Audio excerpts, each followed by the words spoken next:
Selamat malam everyone, welcome back to Project D. Kembali lagi bersama saya di sini Dani tanpa si Dandi. Ya kalian tahulah di beberapa video terakhir si Dandi nggak bisa ikut karena ada beberapa kesibukan. Tapi jangan dipikirkan, yang harus kita pikirkan itu cerita yang akan kita bacakan, karena ini akan membawa pesan-pesan dan hawa-hawa yang mistis.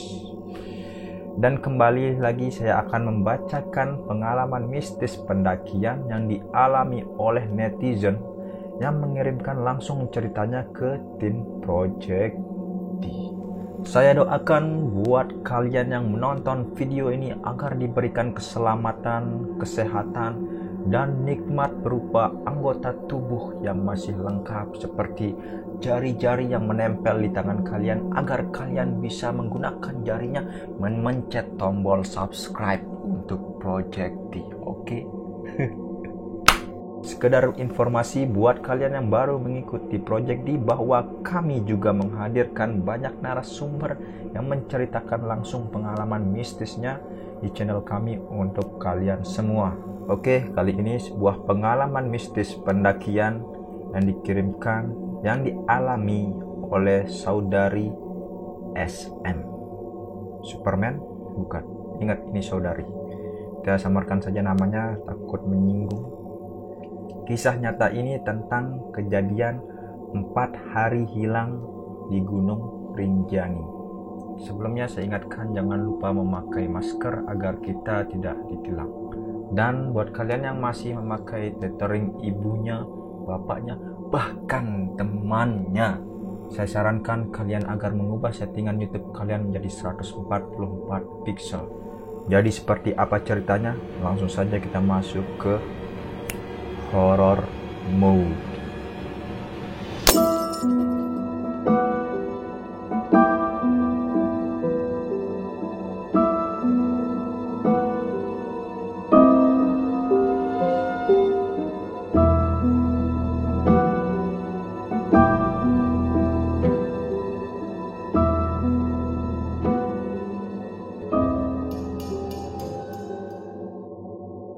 Saya sempat berpikir untuk membatalkan untuk pendakian ke Rinjani ini. Tapi rasanya hati ini seperti mengisyaratkan sesuatu yang tak pernah sampai ke otak saya. Sejenak saya berpikir dan bertanya pada diri saya sendiri, apa saya batalkan saja ya trip Rinjani ini? Tapi semua sudah siap, tiket pesawat sudah di-booking, pembayaran trip pun sudah lunas. Saya yakinkan pada diri saya sendiri untuk tetap pergi, karena saya berpikir apapun yang terjadi, biarlah terjadi. Semua adalah kehendak Allah Subhanahu wa Ta'ala. Kita sebagai manusia hanya bisa berdoa dan berikhtiar. Kita jalani saja takdir yang sudah Allah gariskan untuk kita. Tidak perlu dihindari, karena saya yakin takdir Allah tidak pernah salah. Dia tahu yang terbaik untuk kita. Kamis 27 Juli 2017. Hari yang sibuk karena pekerjaan belum juga selesai, sampai akhirnya sore hari pun tiba.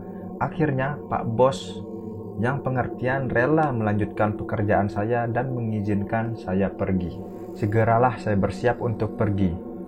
Jam 17 tepat, maksudnya jam 5 sore tepat, saya berangkat menuju Bandara Soekarno-Hatta dengan bus Damri yang berangkat pukul 18.00, berarti jam 6 maghrib.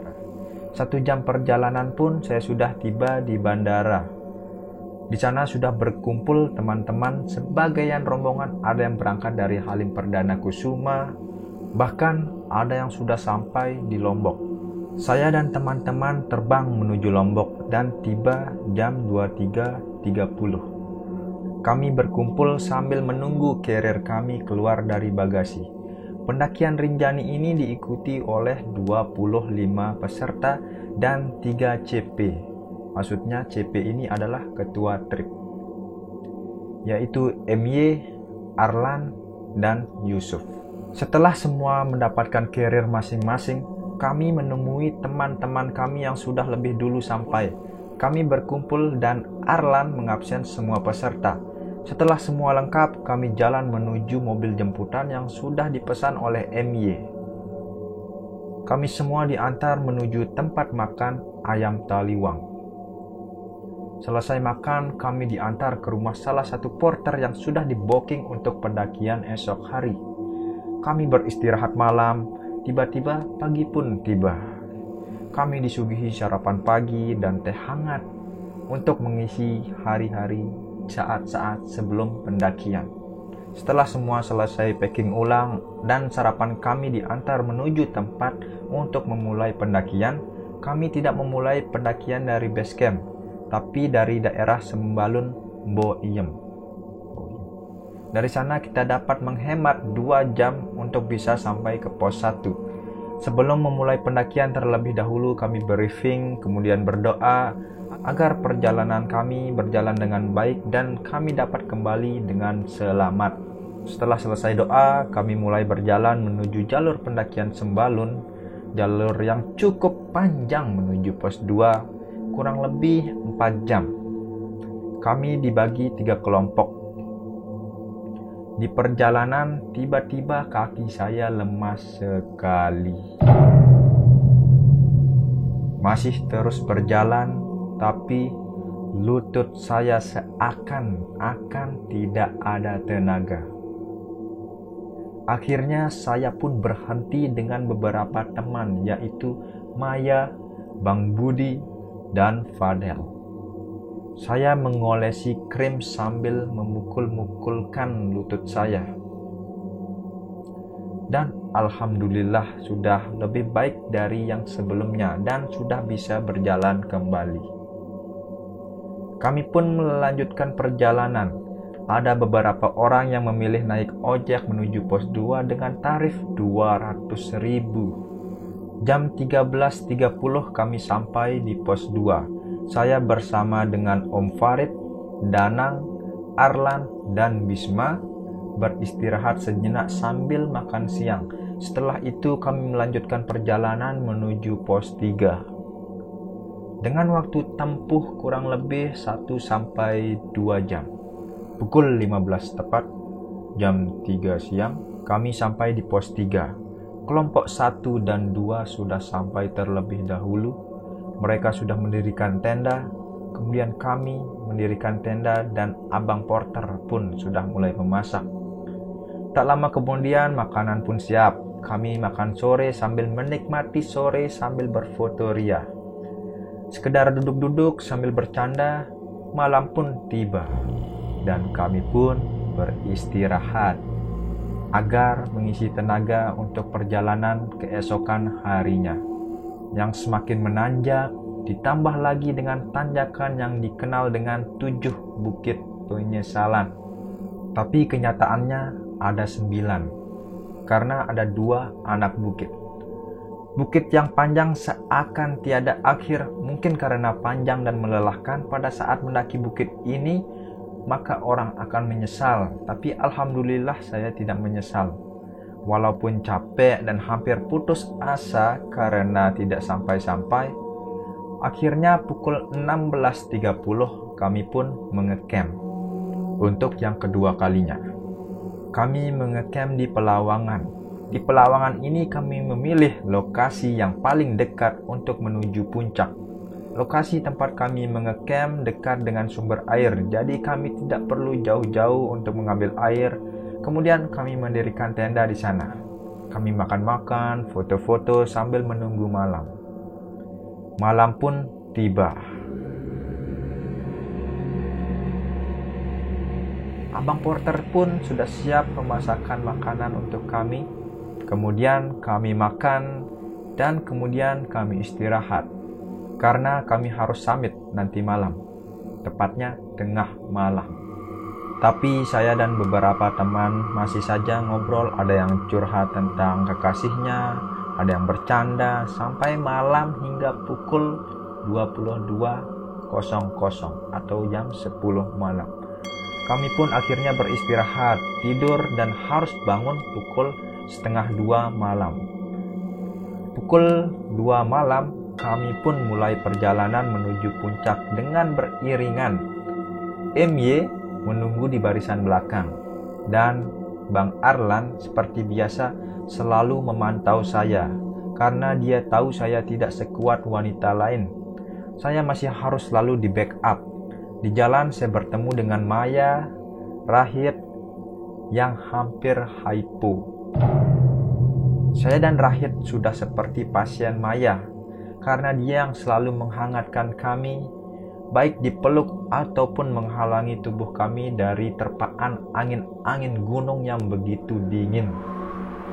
Suhu pagi itu sekitar 10 derajat Celcius. Tanggal 30 Juli 2017 pukul 8 tepat, saya, Arlan, dan Maya sampai di puncak Rinjani dengan ketinggian 3.726 mdpl. Kami foto-foto sampai puas, bikin video ucapan ulang tahun. Saya menitipkan jilbab dan headlamp saya kepada Bang Ferdi karena tas saya kecil dan kebetulan Ferdi membawa daypack. Sedangkan HP saya ditahan oleh Arlan karena ada foto yang tidak boleh saya lihat, entah kenapa. Lalu kami pun turun. Om Farid turun terlebih dahulu, sedangkan saya bersama Bang Arlan, Ferdi, Bang Budi, dan Emi. Arlan jalan cepat sekali sampai saya tertinggal.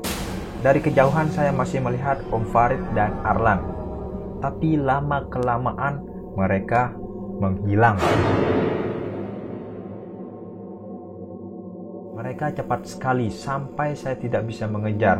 Di tengah perjalanan saya bertemu dengan Bang Izur dan Kak Suci. Mereka istirahat duduk sebentar dan saya menyapa mereka. Saya sakit perut, tapi bukan karena saya ingin boker, tapi saya hanya ingin cepat-cepat sampai ke tempat camp. Akhirnya saya bilang pada mereka, "Kak, saya duluan ya, soalnya saya sakit perut nih." Mereka menjawab, "Iya sok, silakan." Saya pun jalan mendahului mereka. Arlan dan Om Farid sudah tidak kelihatan dan saya berjalan sendirian. Entah mengapa saya berbelok ke arah jalur berpasir sebelum sampai ke letter S, melihat ke arah ke depan dan seakan-akan jalan itu buntu. Dan akhirnya saya turun ke jalur yang tidak semestinya. Saya sempat meletakkan trekking pole dan jongkok ketika hendak turun. Saya takut terpeleset karena melihat medan yang cukup longsor. Saya sempat bertanya-tanya dalam hati, apa iya ya ini jalur yang tadi saya lewatin? Rasanya tadi pagi nggak selongsor ini deh. Tapi saya tetap saja maksain buat turun. Saya baru sadar kalau saya telah salah jalur. Saya sadarnya ketika melihat Kak Suci dan Bang Izur melewati jalur yang berbeda. Dari atas ada seorang bapak yang berteriak dan bertanya, "Neng, mau kemana?" Saya menoleh, tapi karena jalur yang sangat longsor dan tidak memungkinkan saya untuk naik kembali, saya pun menjawab, "Saya mau ke sana, Pak," sambil saya menunjuk ke arah camp. "Tapi keluar situ," sambil menunjuk ke bawah tebing yang terlihat seperti lapangan hijau yang luas sekali. Bapak itu beberapa kali berteriak dan dia sempat duduk mencoba menuruni tebing namun tidak jadi, dan akhirnya dia kembali berdiri dan melanjutkan perjalanan. Saya kemudian terus menuruni tebing ini dengan pasir dan bebatuan yang sangat rawan longsor. Beberapa kali saya terguling di atas bebatuan yang besar dan runcing. Bersyukur saya tidak terluka. Akhirnya saya melanjutkan turun dengan harapan bisa berjalan di tempat yang datar di bawah sana untuk menuju ke area camp. Semakin saya turun, daratan itu semakin terlihat, tapi lama sekali, tidak sampai-sampai bro. Hingga pada akhirnya saya sampai di ujung tebing itu. Ternyata jalurnya terputus.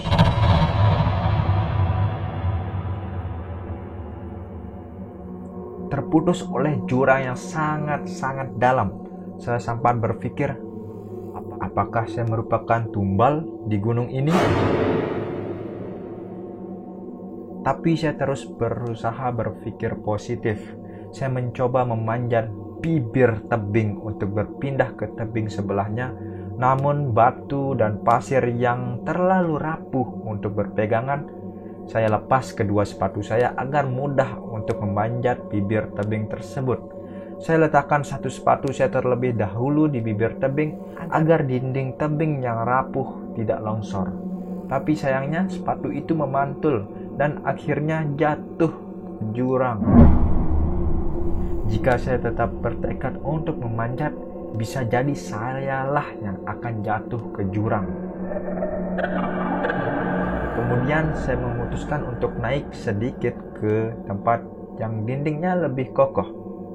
Beruntung saya masih bisa berusaha merangkak naik walaupun sedikit. Saya taruh sepatu saya yang tinggal sebelah, kemudian saya memanjat bibir tebing. Saya taruh sepatu saya yang tinggal satu ini, kemudian saya memanjat bibir tebing untuk berpindah ke tebing lainnya. Dan alhamdulillah saya pun berhasil. Saya turun menuju tebing melewati semak-semak yang begitu lebatnya. Tapi di perjalanan, semak-semaknya semakin tinggi dan jalurnya pun semakin tidak kelihatan. Gak jelas ujungnya di mana. Akhirnya saya naik kembali ke tempat yang sebelumnya dan beristirahat sambil berharap mungkinkah ada orang nanti yang mencari dan bisa menemukan saya di sini. Lama saya menunggu, kemudian saya berpikir, apakah mungkin di sini ada orang yang lewat? Tapi jika ada orang yang lewat, sampai kapan? Cukup lama saya berpikir dan akhirnya saya memutuskan untuk naik ke tebing sambil mencari-cari pijakan yang tidak longsor, sambil membawa sebelah sepatu saya yang masih beruntungnya kaos kaki saya cukup tebal untuk bisa melindungi kaki saya dari bebatuan yang tajam. Saya melewati semak belukar yang semakin menyempit di badan tebing, pepohonan yang rimbun, goa dan jurang yang memutuskan tebing. Saya terus mencoba mencari jalan yang akhirnya saya bisa menembus semak belukar tersebut yang sangat rimbun. Kemudian mencoba terus memanjat sambil berpegangan pada bebatuan-bebatuan. Medannya semakin longsor dan saya terhenti duduk berpijak pada dua pohon bunga edelweiss. Yang satu masih hidup sedangkan satunya lagi sudah mengering. Saya taruh sepatu saya di belakang saya di atas batu yang tidak longsor. Saya ingin sholat zuhur namun ragu dengan waktunya. Sedangkan saya tidak punya jam, namun saya mencoba terus naik ke atas untuk mencoba melihat waktu, namun tetap tidak bisa. Karena jalur yang saya lalui itu sangat longsor. Lalu saya berhenti dan meminta tolong. Selang beberapa lama saya mendengar suara Arlan memanggil nama saya. Saya pun menyahut. Tetapi anehnya dia tetap berjalan seperti tidak mendengarkan sahutan saya. Saya melihat dia pun turun ke tempat camp. Di situ saya masih berposisi melihat si Arlan menuju ke tempat camp. Dia terus berteriak mondar-mandir manggilin nama saya. Saya pun masih melihatnya. Saya terus berteriak tetapi si Arlan nggak bisa dengar, sepertinya nggak bisa dengar sama sekali suara saya. Mungkin karena suara saya yang kecil dan hembusan angin yang membawa suara saya ke arah yang lain. Hari semakin sore, akhirnya saya memutuskan untuk sholat zuhur dan asar sampai matahari tenggelam. Belum juga ada pertolongan. Kemudian saya sholat maghrib, setelah itu berteriak terus minta tolong berikhtiar. Karena saya ragu dengan waktu isya, saya menunggu sampai larut malam dan saya pun sholat isya. Setelah itu saya kembali berteriak meminta tolong sambil menahan angin yang sangat kencang berhembus dari arah kiri dan kanan, depan dan belakang. Saya dalam hati memanggil nama ibu dan berkata, siapa ya yang bakal memenuhi kebutuhan ibu sehari-hari kalau saya tidak ada? Hati sedih, tetapi air mata tidak sanggup untuk keluar. Saya panik sepanik-paniknya karena semakin malam dan belum ada yang menolong saya. Bagaimana mungkin saya bisa tidur tanpa tenda dan sleeping bag?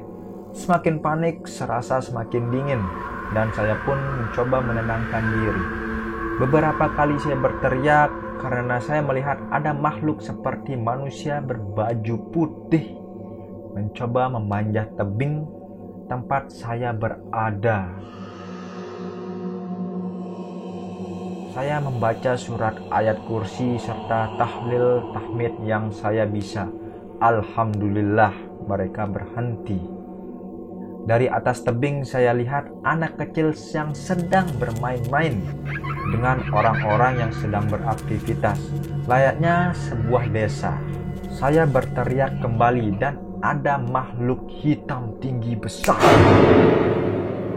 dengan mata yang menyala. Di bawah jurang, dia pun keluar dari hutan dan saya pun seketika terdiam. Saya pikir teriakan saya mengganggu dia, tetapi dia tidak menoleh ke arah saya. Dan dia pun pergi, tapi kemudian kembali lagi. Beberapa kali dia kembali, saya pun kembali berteriak minta tolong sambil mengamati lampu-lampu senter yang berjalan. Saya tidak tahu apakah itu benar-benar lampu senter para pendaki atau kunang-kunang di hutan. Tetapi setiap kali menuju pinggir hutan, cahaya-cahayanya itu menghilang. Saya mencoba terus terjaga agar tidak terjatuh sambil terus berteriak. Semakin larut, mata pun semakin mengantuk. Sambil menahan sakitnya punggung karena dihempas angin yang begitu kencang dari depan, dari belakang, kiri, kanan. Akhirnya mata pun sudah tidak sanggup untuk diajak berkompromi. Kemudian saya tidur sesaat dan terbangun kembali. Saya terkejut dan sangat-sangat ketakutan melihat hamparan langit yang begitu luasnya, yang seperti sangat dekat dengan kepala saya. Saya berusaha menenangkan diri. Setelah itu saya melanjutkan berteriak. Saya lihat dari kejauhan ada segerombolan orang berkumpul dengan cahaya headlampnya. Saya berpikirnya itu orang-orang yang ingin summit pada dini hari tersebut. Berdiri di tebing pinggir tempat saya berada, mereka seperti menghadap ke arah tebing dan wajah mereka lurus memandang ke arah langit. Tanpa ada percakapan di antara masing-masing mereka seperti robot. Sesaat saya berpikir mereka itu seperti para pengawal, karena melihat dari cara mereka berdiri dengan tegaknya tubuh mereka. Tapi saya tebas pemikiran itu. Saya mencoba meyakinkan diri saya bahwa mereka adalah orang-orang yang sekedar ingin berhenti untuk menikmati indahnya langit malam pada saat itu. Saya panggil dari bawah tebing dengan sedikit berdiri dan meminta tolong sambil melambaikan trekking pole saya. Tapi mereka sama sekali tidak mendengarkan saya. Mereka terus memandang ke arah langit. Entah kenapa saat itu saya bisa berdiri. Padahal sebelumnya sedikit saja kaki saya bergeser, saya bisa terperosok ke bawah jurang. Saya bertanya-tanya dalam hati, kenapa cahaya headlamp mereka hanya menyinari diri mereka sendiri, sedangkan cahaya senter dari pendaki lain sepintas dapat terlihat. Cahaya-cahaya senter yang lewat sangat-sangat sedikit sekali, tidak sebanyak pada saat saya summit di malam sebelumnya. Mereka akhirnya pergi dan saya pun kembali duduk ke posisi semula. Ya ampun, kasihan. Belakangan saya baru sadar kalau ternyata mereka yang di bawah sana yang berpakaian putih menjagaku agar tidak terjatuh ke bawah tebing. Saya berteriak lagi sampai subuh. Tiba akhirnya karena melihat langit yang mulai terang, saya pun sholat subuh. Setelah sholat subuh, saya beberapa kali tertidur sambil berpegangan dengan trekking pole saya. Alhamdulillah saya aman, tidak terjatuh. Matahari terbit, langit semakin terang. Beberapa kali saya seperti mendengarkan seperti suara seorang laki-laki, wanita, anak-anak berbicara. Seperti mereka seakan-akan hilir mudik di jalur menuju puncak. Saya terus berteriak meminta tolong, tapi saya lihat di jalur turun ke arah Pelawangan tidak ada seorang pun yang lewat. Dari kejauhan saya melihat MY dan Arlan tertidur beralaskan matras di dekat area camp Pelawangan. Saya berteriak-teriak memanggil mereka, tapi sayangnya mereka sangat-sangat tidak bisa mendengar suara saya. Dan saya pun melihat seperti seorang bapak-bapak tua menghalangi pandangan mereka seperti meledek saya. Dari situ saya sadar bahwa saya dan mereka terhalang dimensi. Mereka tidak bisa melihat saya, sedangkan saya bisa melihat mereka. Dari kejauhan saya sudah melihat tenda-tenda teman saya tidak ada. Hanya tersisa beberapa tenda. Saya lihat 2 orang sedang duduk dan seperti melihat ke arah saya. Sambil saya melambaikan trekking pole dan berharap mereka melihat saya. Tapi rupanya mereka sama sekali tidak bisa melihat saya. Saya berpikir jika saya menunggu orang menolong saya entah sampai kapan itu, dan belum tentu juga ada yang bisa mendengarkan suara saya, akhirnya saya putuskan untuk turun dan mencoba berpindah tebing. Saya menuruni tebing dengan perlahan-lahan dengan membawa sebelah sepatu saya yang tadi masih tersisa. Sampai pertengahan saya harus berguling untuk berpindah tebing karena medan yang sangat-sangat longsor kemudian melompat ke tebing sebelahnya.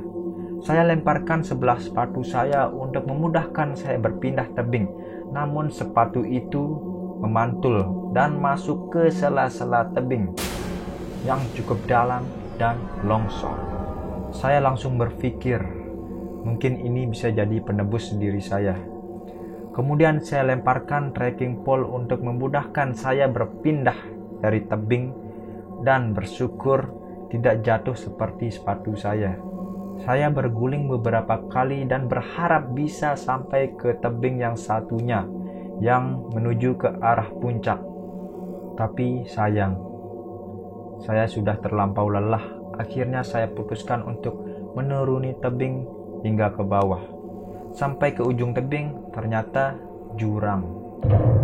Dan saya kembali lagi ke atas dan mencoba berpindah ke tebing sebelahnya. Ya ampun, naik turun ini kasihan. Saya sempat takut saat melihat dari balik rimbunan semak-semak dan akar-akar.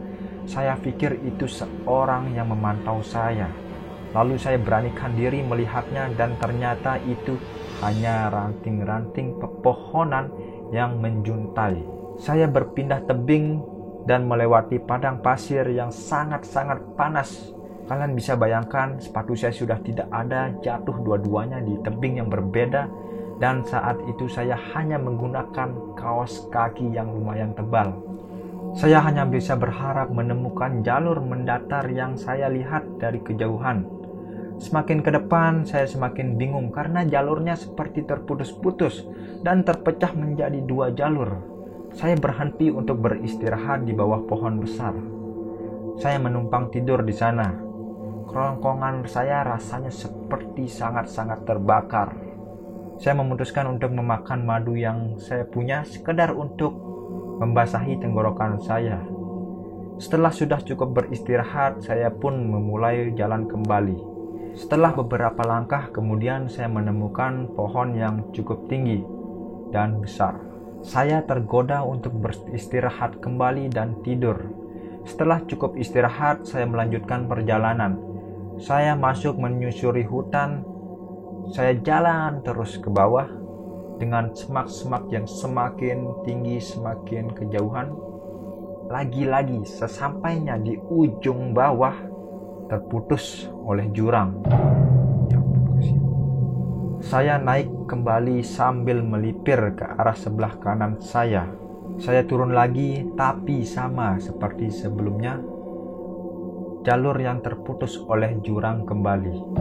Sambil jalan naik kembali, saya meminta maaf kepada penguasa Rinjani, penunggu Rinjani, karena saya sudah berbuat salah, dan saya memohon kepada Allah Subhanahu wa Ta'ala, semoga Allah mau mengirimkan seseorang yang dapat menolong saya. Kembali lagi saya naik dengan napas yang semakin berat, dan beberapa kali saya tersungkur karena terlalu lelah bersambung. Oke, kalian bisa bayangkan teman-teman, bagaimana kasihannya si Mbak ini sudah naik turun, tidak ada hasilnya sama seperti yang sebelum-sebelumnya, ujung-ujungnya terputus oleh jurang. Dan saya membayangkan itu alas kakinya yang hanya sekedar kaos kaki, sepatunya udah nggak ada, hanya kaos kaki. Oke, kita akan lanjutkan ceritanya di part kedua. Jadi subscribe buat kalian yang belum subscribe, agar kalian tidak tertinggal part kedua dari cerita ini. Jadi karena sudah bersambung, langsung saja kita kembali beralih ke mode bright mode. Oke, buat kalian yang menantikan part keduanya, jangan lupa subscribe agar kalian tidak tertinggal cerita dari saudari SM, kalau nggak salah ya, SM, 4 hari hilang di Rinjani. Jadi buat kalian yang suka dengan ceritanya, boleh subscribe, like, komen, dan share agar teman-teman kalian yang lain bisa merasakan begitu sedihnya cerita ini. Di balik kemistisan Rinjani ada kisah pengalaman yang begitu menyedihkan dari saudari SM. Oke, sekian itu saja buat video kali ini. Jujur, ini cerita yang keren. Selama saya membacakan cerita, mungkin saya akan melanjutkan ini sama si Dandi, karena saya pengen Dandi benar-benar tahu cerita ini, benar-benar memahami cerita ini, bagaimana sedihnya si Mbak SM ini. Oke, insya Allah selanjutnya di part kedua saya akan bersama Dandi.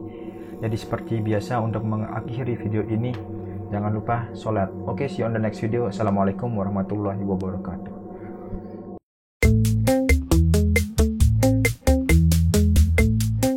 Dengan yang